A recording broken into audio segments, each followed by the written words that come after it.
Thanks for staying with us. Now, it's no news that Nigeria is faced with a myriad of challenges, from insecurity to striking doctors, like we just said. There's hardly a sector in the economy that is not challenged. Nigeria also ranks third in the World Terrorism Index. That's a report that some do not really agree with. However, in contrast, Nigeria moved up 21 places in the World Happiest Report ranking of happiness. That's average life evaluation based on the 2020 survey, from the 80th to 59th position, ranking above countries like Russia, Ghana, South Africa, and Kenya. So what has been the impact of the comedy industry in our nation's challenges, and how can we collectively harness the comedy, the power the comedy wields to build a better Nigeria? Now, please let us hear what you have to say. Remember, you can join the conversation. Send us an SMS or WhatsApp to 081-8038-4663. Quickly, Elsie, just before I bring in our guest, in a minute, how do you think comedy, what role do you think comedy is playing? At least comedy is helping us fight depression, even if nothing else. That's the only thing that comes to my mind at the moment. I think I exhausted my quota in the last on episode. Friday, yes, because our guest did not show up. We have to talk about the impact of comedy, but yeah, it's a huge tool. Absolutely. And I think we're using it to rise to a certain degree. Absolutely. How about you, Issy? I totally agree with Elsie, because comedy helps our mental health. You know, one second we are facing so much bad news, the next minute we're listening to something that is so hilarious. And comedy is like a satire. It exhibits the comic side of the bad things that we've experienced. If you've read the Trials of Brother Jero, is my favorite satire of all time. You know, that is an exceptional book by Wole Soyinka. So it exhibits and depicts the problems we've been having in Nigeria from way back, and we're still having, but now on another dose and another level. So I think satire and comedy is essential to our mindset. And that's why she is the Secretary General of National Elocution Classes. All right, so Gbenga Adeyinka is a multi-award-winning Nigerian actor, comedian, radio and TV presenter, writer, and master of ceremony. He was formerly referred to himself as the comedian of the Federal Republic, and now he's now the Grand Comedian of Nigeria. That's his new title, GCON. A graduate of University of Lagos, Gbenga worked as a corporate affairs manager before delving into entertainment industry. Now he is the creator of Laugh Matters, a headline comedy event which has been running for 11 years now. Recently, he branched into agriculture with the establishment of Gbenga Adeyinka Food Sources, and he's joined in live in studio with us. My head was just swimming when you were saying all this. Elsie, let me just say, finally, he's about to go down. We didn't miss your train. It's nice to be here. It's so nice to be here. And I like the name of the program. Oh. What are you saying? Yeah. You know, it can also be, what are you saying? Somebody turned into something on social media. You know how savage they can be. What are you smoking? I didn't hear that one. Was that something that you agree with? But it might be good. If you say something sensible, say, my sister, what are you smoking? But if it don't make sense, that would be, what are you smoking? What you are smoking must not be sold in packets. That is the tone and intonation. Oh, but it's such an honor to have you with us. The pleasure is mine. The pleasure is mine. I like the topic so much. Yeah. I like, I remember when I was going to start comedy, one of the things I had to do was convince my people that somebody who, in their words, they sent to the best schools in the world, now decided he wants to be Baba Salah. You know, and I had a lot of convincing to do. Over the years, we have realized that it's not just comedy for comedy's sake. Absolutely. You know, although for me there are two schools of thoughts. There's always been two schools of thought. Those who just want to make you laugh, and there are those who want to make you laugh and think. Yeah. And you know, you will have laughed like you want to kill yourself. Then on your way home, you'll be thinking about it. Let me that idiot they talk to that way they talk that you know. And Nigeria, I love to say this, Nigeria is a vibe. Even if you're not a comedian, there's something you can pick that would make you, that if you talk about it, people will laugh.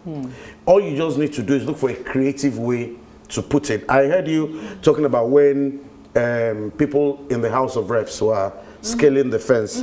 I remember the time they were fighting in the Senate, and one of my favorite jokes then was, I was at home, I woke my son and told him, Junior, slap me. My wife looked at me. He said, no, Daddy, I can't. I said, my friend, will you slap me? If you don't slap me, I slap you. If I slap you, you slap me. My wife said, come. What's happening? I said, no, leave him. I'm preparing him for the Senate. For you to be a good senator, you must be a good giver and receiver of slap, you know? So, what has comedy done? Okay, first, let me tell you what comedy can do. It's been medically proven that comedy relaxes the whole body. Absolutely. Comedy boosts the immune system. Comedy triggers and releases some enzymes, some hormones. There's one called endorphin. Endorphin. God bless you. Okay. Now that doctors are on strike, maybe we should be. Laughter protects the heart. You know, what else? Laughter brings joy, but most importantly, laughter helps with mental health. That is the most important part of that, which is the most important thing comedy has done in Nigeria. Absolutely. Now, see, I'm sure human rights activists and those who want to cause trouble, those who want Nigeria to break, they hate comedians. I'm sure they do. Because issues that you ordinarily cause trouble, trigger fire, make people want to kill themselves. Tomorrow you go on Instagram and one young man has done a skit. On it, and everybody's laughing, and the guy who wants Nigeria to break is going, oh my God, this guy is okay. Don't worry, we'll bring another one. You know. So what comedy has done in Nigeria is it has doused tension. Every day, I read the papers and I ask myself, oh my God, how do we still keep sane in this country with all the things we hear? Oh my God, how do we still function? How do we still leave home? How do we still, you heard that you're driving in traffic, they break your glass and they want to attack you. This afternoon I had a skit about that the guy is trying to break your windscreen. You roll and tell you, oh boy, you break him, you enter, you go follow me, go outside. You follow me, go. You know, there are so many things that comedy has done for Nigeria that is, with the benefit of hindsight, you start to say, oh, wow, wow, wow. And what is responsible for this is social media. You know, back in the days, you had to be on TV to be able to do what? To be heard. To be heard. Yeah. And in those days, I remember when I started out, way back, there were things you could say on TV, and there were things you could not say. There were things they said was not to be broadcast. Yes. Absolutely. So people watching you will be saying, this guy. But they don't know that there are things you cannot say. But now on social media, I can say anything I want to say. And the rate at which Nigerians have embraced the skit culture is amazing. And I'm not surprised. Nigeria, if I start bagging sand now, in pure water sachet, and I start saying sand in traffic, people will be saying, is this guy crazy? If tomorrow they see me driving a Jeep, everybody will start selling sand. So for me, that is what we've been able to achieve. We've been able to stop Nigeria from breaking. Absolutely. We've been able to stop Nigerians from going mad. We've been able to stop Nigerians from killing themselves. We've been able to stop Nigerians from, no, we've not stopped them from wanting to run away. No, that one. I was going to address the issue of the youth of Nigeria, you know. So have we been able, you talked about the fact that you've been able to do a lot of things with comedy, but have we been able to address the societal problems affecting the youth with comedy? One of the things we've not been able to, whilst I always say that we've done so much, but we've not gotten to the promised land. for me, one of those things I think we should tackle head on now is this issue of ritual money. You know, when I was growing up, they will say, don't collect sweet, or don't collect sweet, or if you collect sweet, you turn to goats. They will kidnap you, or you turn to goats.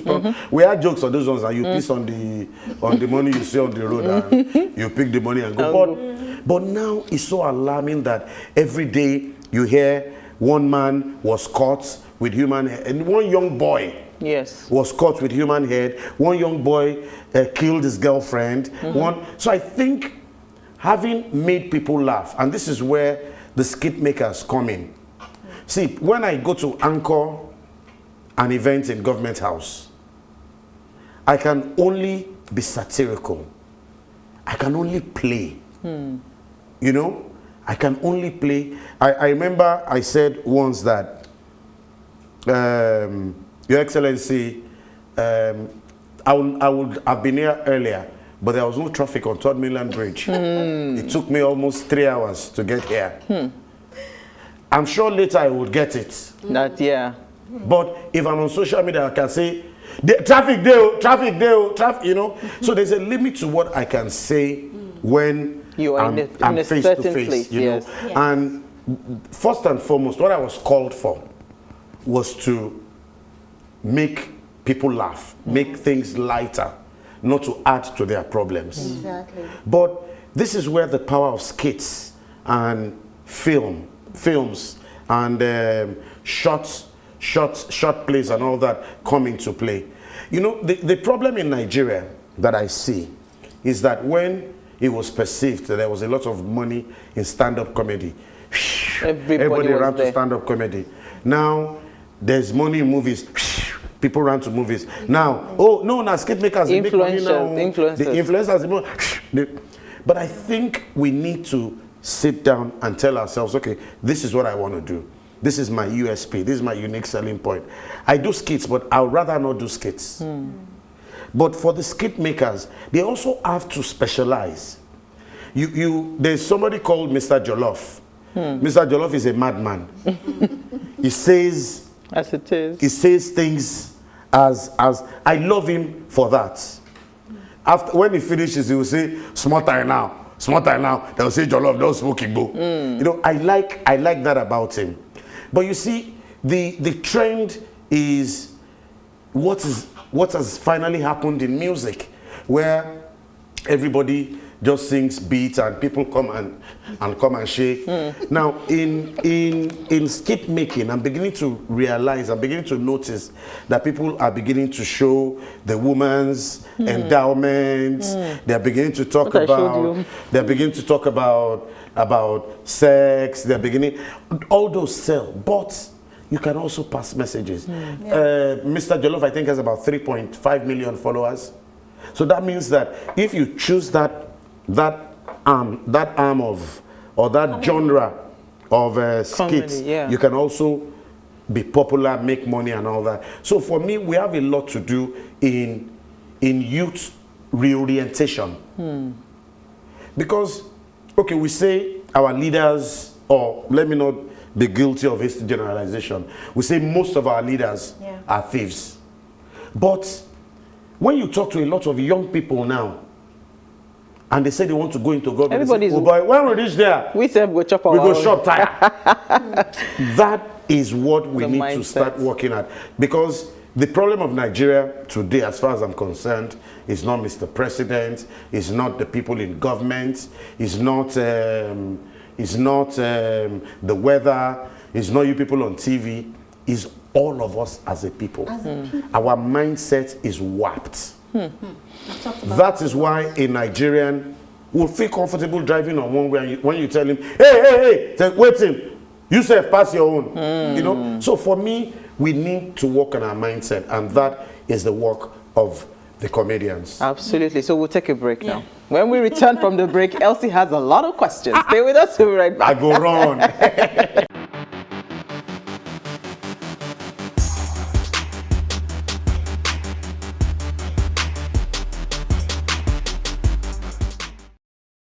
Now, if you're just tuned in, we're having an amazing chat with Gbenga Adeyinka on the state of the nation and the impact of comedy. You can join the conversation. Send us an SMS or WhatsApp to 081-80384663. Okay, so Elsie, over to you, baby. Yes. Elsie? She sounds like Chelsea. Don't mind her. That's why she's winning. Please. I don't want to hear anything about what happened yesterday. God bless you. Are we together? Are we Arsenal together? I support the best football team in the world. Which is? Arsenal. Yes. My sister, take her Bluetooth. Because that's Bluetooth. Okay, so but let's come back. Let's come back. I mean, you've talked a lot, but if we allow you, I already know you, you would speak for 1 hour and tell us what we need to know. And we of course agree that comedy has really impacted us personally, generally and all, but how much more can we do? I know you have said people need to have a purpose to their content, but you cannot also take away the fact that we have a lot of people flooding into that industry now because there is no job and I can make people laugh.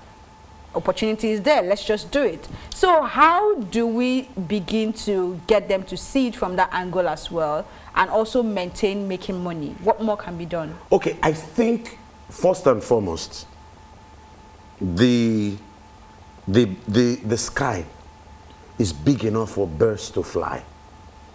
There are 1,000 or 1,000,001 footballers in the world, but those who will play Premier League For Chelsea. Please allow our guests to talk. those who will play Premier League will play Premier League. Yes. The Lukakus will emerge. But you see, you can't stop people from exhibiting what they have, coupled with the fact that Bele is very important. But you see, what I'm saying is that you and I, you, me, we lie to ourselves too much. If somebody sends me a skit, if I'm your brother, and I send you a skit, and it's not funny, you tell me, oh, nice one, my guy, keep on. She will do it. Yes. I trust her. If Who, me? If there was a point in the industry, I was complaining against raw jokes. That you can't go to some events and be doing raw jokes. You can't. But you see, the problem is that the people who tell raw jokes have more followers on Instagram. I mean, that's what I was going to say. Can I defend some of these people who will say it's okay? It's just like music, yeah? Somebody comes to you and tell you they have a song, you listen to it in your mind, and because you know music to an extent, you kind of feel like this song is not good. It. And you open your mouth and say it is not good. In the next 1 week or 6 months, this person has blown. No, let me tell you. Let me tell you why that happens. The hater. I'll tell you why that it happens in music. It also happens in comedy. It's very easy. It's what you hear over and over and over again that you like. So what happens is I bring bad music to you. I have music to push it. Money. I have money to push it. Let me not even go into payola. Let me not go into that. But the same thing happens in because that is what as well. is killing music in Nigeria. But let me not even go into that because I'll be in trouble. See, with comedy, if you have your style, everybody has a style. Yeah. One of my favorite songs is by Dare and Nice. Okay. Says, just because you know Badu, my style, at all, naibadi paso, that you don't love my style. Somebody else will. Somebody else will. But, my sister, what is bad? Style is even bad. What is bad is bad. Me, there was a song that came out that I didn't like. It was very raw.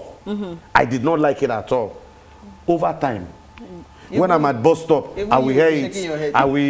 Now, I even dance the dance. You know? So, what do we project? What do we support? As a comedian, if I don't like raw jokes, do I support comedians who don't do raw jokes?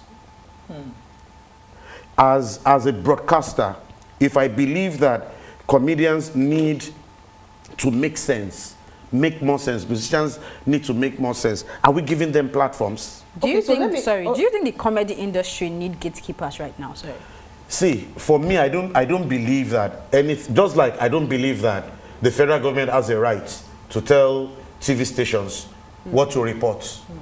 I don't think that anybody should be a gatekeeper. The wheat will be separated from the chaff. Okay, so I was going to say that, is it possible that where we are in currently now in Nigeria is coming from the educational degradation that we've experienced over the years? Because, I mean, you went to University of Lagos. I mean, Alibaba is pursuing a PhD. People see him as a comedian, but I don't know which level now you yourself have reached to your own. No, me. Let me tell you, I will have gone to do my masters, but I like houseboy work. Houseboy work. They give you money. At the council. But I'm just trying to say that if you want to sit on that pedestal that you want to push even to PhD level, you have the mental capacity too. How many of the young people today, because again, you left out a category. There are some that just need to make money. Yes. They do not care about any mission or any, they just want to make money, they want to be popular, and they want to blow. So how many of the young people today have been well educated to understand some of these things? Because these national, nation building and national issues and all of that is ingrained from even your upbringing, what you heard your parents say to you and all of that. How many of these young people today, sis, truth be told, there's space for those people, though. True. We are 200 million people, and I'm sure it doesn't even scratch the toe of the numbers. So if you have, that's when I travel abroad and people say, oh, Nigerians are very corrupt. I say, see, we are 200 million people. Take 10%, let 10% be corrupt. Is more than the population of some islands. So you can't use that to judge. So if you want to do shaky comedy, do it. If you want to do intellectual comedy, do it. If you want to do satirical comedy, do it. What I'm against is all of us running in one direction. And what I'm also saying is that we need more people who appreciate the fact that people with brains should do. Now, I don't want to offend people. Not people with brains. Let me rephrase. We want to blow now. Say the one that is that blog, we take it. People who want to do intellectual comedy. There's a young guy. His name is SLK. SLK, yeah. That boy is amazing. But how many TV programs has he been on? We'll invite him, don't worry. Please invite him. How many shows has he performed on? How much money has he made? See, Yoruba people say that when you wait too long, your mind go the weak.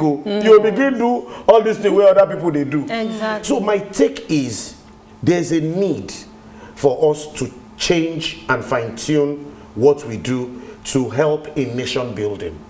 But who is helping? The Honorable Minister for Information and whatever, Lai Mohammed, has never for one day called on comedians who are probably the most listened to people in Nigeria. Somebody once said that people now take comedians serious and don't take people in government serious. How many times have they had the need to push something out? And I've called comedians together and said, guys, see, we don't get money. I know people who will do it. I will do it. That say we don't have money. But you see, this problem of cultism is killing us. This problem of sacrifice, this problem of Yahoo is killing us. This problem of the only thing they do is come on TV and tell you, you can't do this, you can't do that. Nobody would listen to you. There are ways that comedians can package these things and throw it out for people to listen. So government has a role to play. I remember growing up, musicians were used to push a lot of programs. Operation Feed the Nation. All those narratives. All those narratives, musicians were used to push. Even during election. During elections. Mamsa. I remember when the vice president was elected and we're having a send-forth party for him. I told him, and I hope he's listening, I told him that, sir, if there's one thing you will do for us in Abuja, it is the Ministry of Reorientation. The minds of our people need to be changed. That ministry, I don't know what's going on there. It's as good as dead, as far as I'm concerned. You have been doing this for a long time. You've diversified. I mean, events, stand-up, skits, name it. I mean, you understand the business of comedy, and when we look at your life, you are that one person that can be seen, even when it looks like, oh, they don't want to associate with entertainers. This person is not working well. You are sort of that bridge. I mean, we saw you anchoring TB Joshua's burial. We see you in places that you will not see your regular people. And I feel like for you to be in that space, you have applied a level of diplomacy to your craft. Intelligence, right? Yes. How can you train others to be at that space? And how also are you using this emotional intelligence of yours to create awareness among those people that even we cannot reach? Okay, I have guys who work with me. One of them goes to the villa, like is going to shop now. Is the official MC. I think what matters is appropriateness. Yeah. So you cannot teach anybody how to be funny. I can't see the best broadcasters in the world. If they don't know what appropriateness is, they won't have job. They will be sacked from here to there to there. So what I've always preached, and I think what has helped me, is appropriateness. I can't come to your dinner now and be telling you about some women shaking their ash. I know the joke, but I know where to tell it. Yes. Do you understand? I was at an event, and that day I almost entered the ground. It was dinner time, and this comedian came up and said, "Ladies and gentlemen, oh, I see my mentor here." I say, "Hey, I don't know you." It's professional courtesy. And he said, "So as one go shop now, make una dey careful, oh, because if una go shop finish now, una belle come dey run. You know, say na different kind of, I can't mention it. Please, Odo. Day. Na different kind day. Some they do kpakpaka. Some they. I looked at him. Dinner. When people are about to eat. I looked at him. Dinner. That's so And gross. I almost fainted. So I called him. Your mentee. So I looked for a way to catch it. I said, "My brother, you don't say things like that. One, at a corporate event, nobody wants to hear about your toilet escapades and all that. Then two, not even when you're having dinner, I say, oh God, nobody will know the S word now." No, nah. So there's Mindset. willingness to be taught. Because it gets to a point. See, how can I think? Okay, I have 201,000 followers on Instagram Alone. just my small 200 and something. Then somebody who has 2 million followers does something that is wrong, and I say, my brother, I beg. And he says, bros, indirect is telling me, if to say you know this thing, you go get followers past me now. Do you understand? So there's a limit to what you can do, but in my own little way, I have guys, my show for instance, Yes. Laugh matters. Laugh Matters, there's a standing rule. We're a family show, no raw jokes. In fact, once you start, you can't hold them, your mic is turned off. You know, because that is a way I build my own people. But at every point in time, everybody has a mentor. Till tomorrow, Ali Baba is my own mentor. If I have a problem now, I'll call him, hey boss, I beg this one, that one, that. He will tell me. I have people who call me like that too. But my people say, son shikpa, mother carry. Okay, let me say it well in Yoruba. It's the child that lifts the hands that the mother will carry. Lift up. Oh. You know? So there's a limit to what you can do. But I think that it's not totally a bad case. There are a lot of skit makers out there that I love. Who are doing great content. A lot of them. Macaroni, Taoma, Shaggy, BM, Barrister Mike. There are these guys abroad too who are on a separate level. Then the ones that trip me the most are the guys who use their languages. You know, when we started comedy, it was always English, but some guys have gotten so confident. I'm Pidgin. Some guys have gotten so confident that they speak Yoruba, they speak Igbo, they speak Hausa. If you don't understand, Google is your friend. Let's take some comments from our audience quickly.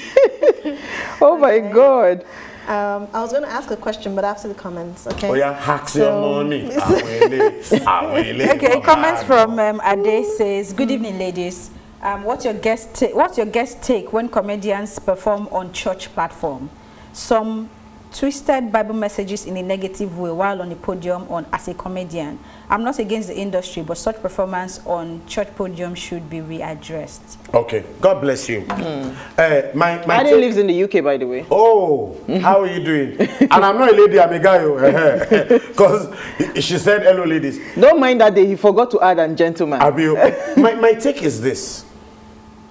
And I hope Ade won't get offended. There are 1,000, I don't know how many channels are on TV now. If I decide to put on my TV and watch a particular channel, whatever I see, whatever I get. See, I hate to talk about churches. A lot of these pastors need these comedians to draw crowd. So they bring them. So how do you now tell a man who needs a comedian to draw crowd that what he's doing is wrong? It's his business model. Sorry, it's the way he wants to do his church. It's a business model. No, it's the way he wants to do. It's a business model. It's the way he wants to do his church. I have never heard of a comedian forcing his way to get on a church podium. I've been invited to perform at churches, but I will never climb the podium. I'm an Anglican. I know a place called the Holy of Holies. I will never climb up there. They won't even allow it in my church. So, see, but I'm not a pastor. But all I can say is, they were invited. They will be paid. They saw other comedians, but they chose this particular comedian. They didn't even have to call comedian. They did not even have to call comedian. But if their model is to bring comedians to church, good. It helps the industry. We will have another group of comedians called Christian comedians. Yeah. That will be making money from churches. But we have them actually. And then we will have Muslim comedians making money from churches. Then we will have Babalawo Shongo comedians. My comment is from Austin Osaga from Benin. He said, he says, greetings to you all. He didn't say ladies this time. He said, greetings to you all and Mr. Gbenga Adeyinka Jr. God bless you, sir. My regards to him. God bless you. So he's just greeting you, sir. okay, so we have like 2 minutes to go. Just 2 minutes. I'm telling you, time. I don't agree. Time flies when we are having fun. I was in traffic for like 4 hours. I don't agree. We'll do 4 hours today. Just Quickly, one last question. Okay, so if you want to say the solution to comedy in Nigeria, what would be the solution to, individuals who are trying to get into comedy? Okay, solution to our problems in the industry, Abby? Yes. Professionalism. That's the word. And that's what I've always preached. Be professional. I always tell my guys that, see, if I advertise a show and I have 10 comedians on it, the crowd is paying for 10 comedians. They should see 10 comedians. The habit of giving them more than they ask for is wrong. If you want to get on stage, there's no need for you to get high. It's like somebody wanting to operate on you, and he says, oh boy, before I cut this guy, make I ginger myself. Make I smoke Igbo, make I drink alcohol. Would you allow? Never. Professionalism. The day a lot of us are professional. So, hitting on that professionalism is where I wanted to come with. You mentioned the Minister for Information not inviting comedians. Is it possible that it is this lack of professionalism that they have seen that do not make them regard your job? Because you wield a lot of power possible. As a comedian. So how come? Let me ask a question. Okay. Is it all politicians in Nigeria that are upright? So why is it that they deal with politicians? They will be able to pick people that they would work with. It's as simple as ABC. It's not even an excuse. We are on every sector has people who are not professional. True. It's not exclusive to the comedy industry. But what I'm saying is that for us to grow more, for us to do more, we need to be much more professional. And I think we need to take ourselves more serious. Ali Baba's first billboard that I saw said, making people laugh. It's serious It's business. serious business. We have to see it as business and see it as serious. But on this show, we like to find solutions. So if they don't come to you, is it possible for Mohammed to go to Mountain if Mountain doesn't go to Mohammed? Yes. Can you reach out and do something? COVID really hurt me. It was 10 years of Laugh Matters, the year of COVID. We're going to have a training workshop and seminar. But TA does this thing all the time in Lagos. Should I tell you the painful part of it? He has what he calls the Eco Festival. The painful part of it is that we don't need what He's talking about. Those who are training come to talk about that end up being there. The young ones who need it end up not coming. Wow. And some of them will tell you that, waiting. Those people not funny now. If to say we did when they did, they no go blow. On that note, this man says, this man Adeyinka is a genius indeed. He has helped so many upcoming Thank you very much, artists. Thank you. I don't know, you did not send your name, but thank you so much, Gbenga Adeyinka. You've been an amazing. By the way, he's taking us out for dinner. Yes, so we're going to have dinner. Before we talk about dinner, let me just tell you this one quickly. I went somewhere one day so that you know what will happen. And I shouted, waiter! I said, wait. I said, give everybody food. He said, people listen. Hey, I said, when I'm eating, I like everybody to eat. He said, oh my God, oh my God. Then I shouted again, waiter! I said, what? Give everybody drink. When they are drinking, when I'm drinking, I want everybody to drink. So, thank you. Then when we finished, I said, waiter! I said, what? Give me my bill. Give everybody their bill. Because when I'm paying, I want people to pay. You will pay for this. Okay. So before we go, do ensure you follow us at PlusTvAfrica on Instagram. You can drop your comments and further interact with us. And we're planning a giveaway to say thank you to you for believing in the Ways brand and for following the conversation. Do well to follow us now. It's at PlusTvAfrica. So if you missed today's quote, here it is again, yo. He's following us. I won't give it away. The duty of comedy is to correct men by amusing them. It's so apt and it's so short and direct. We'll see you tomorrow as we bring another great conversation to your screen. Enjoy.